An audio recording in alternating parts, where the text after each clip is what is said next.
Hello বন্ধুরা, তোমরা সবাই কেমন আছো? আশা করছি খুব ভালো আছো। আর আমিও খুব ভালো আছি। দেখো, এখানে আমি চিকেন নিয়ে নিয়েছি, আলু এভাবে কেটে নিয়েছি, পেঁয়াজ এভাবে কেটে নিয়েছি, ক্যাপসিকাম কেটে নিয়েছি, আর কাঁচা লঙ্কা নিয়ে নিয়েছি। এখানে আদা রসুন পেস্ট করে নেওয়ার জন্য নিয়ে নিয়েছি।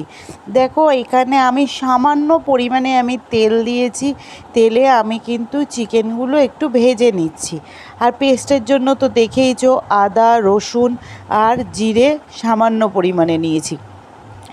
দেখো, আমার যখন চিকেনটা ভালো করে ভাজা হয়ে যাবে, এর মধ্যে আমি কিন্তু বাল্ব শেপে যে পেঁয়াজ আর ক্যাপসিকাম কেটে রেখেছিলাম এক এক করে দিয়ে দিলাম।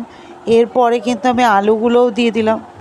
আলুগুলো ভাজা ভাজা হয়ে যাওয়ার পরে এখানে আমি ওই পেস্টটা কিন্তু দিয়ে দেবো। দেখো, পরিমাণ মতো নুন দিয়ে দিলাম, পরিমাণ মতন হলুদ দিয়ে দিলাম, দিয়ে কিন্তু ভালো করে আমি নেড়েচেড়ে নিচ্ছি।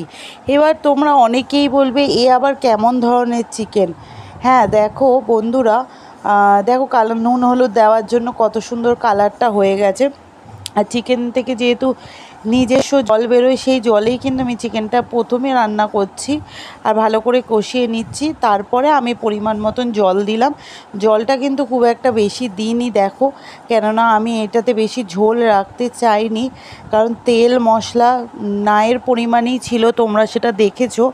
আর ডেলিভারির পরে আমাকে হালকা তেল মশলাতে কিন্তু খেতে বলেছে, তাই আমি একেবারেই হালকা তেল মশলাতে কিন্তু একটা চিকেন রান্না করেছি। আর চিকেনটা বিশ্বাস করো খুব অসাধারণ হয়েছে। এতে এতটুকু তেল কতটুকু দিয়েছি তোমরা সেটা দেখেছো, আর মশলা না দেওয়ার মতনই, তাও এত সুন্দর টেস্ট হয়েছে।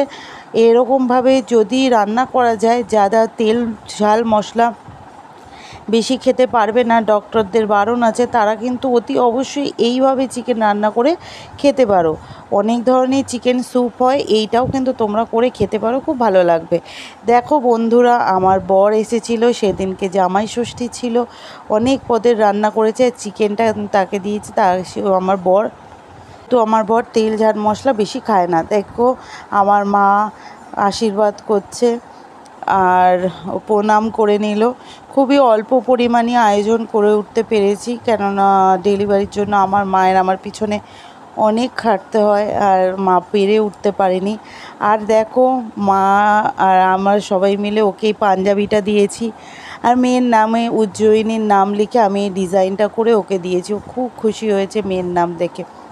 আর একটা দেখাচ্ছি, আমার মেয়েও শোনা 1 মাস পূর্ণ হয়েছে। তোমরা কিন্তু অবশ্যই আশীর্বাদ করো, আর পরে আমি অবশ্যই তোমাদের ফেস রিভিল করে দেখাবো।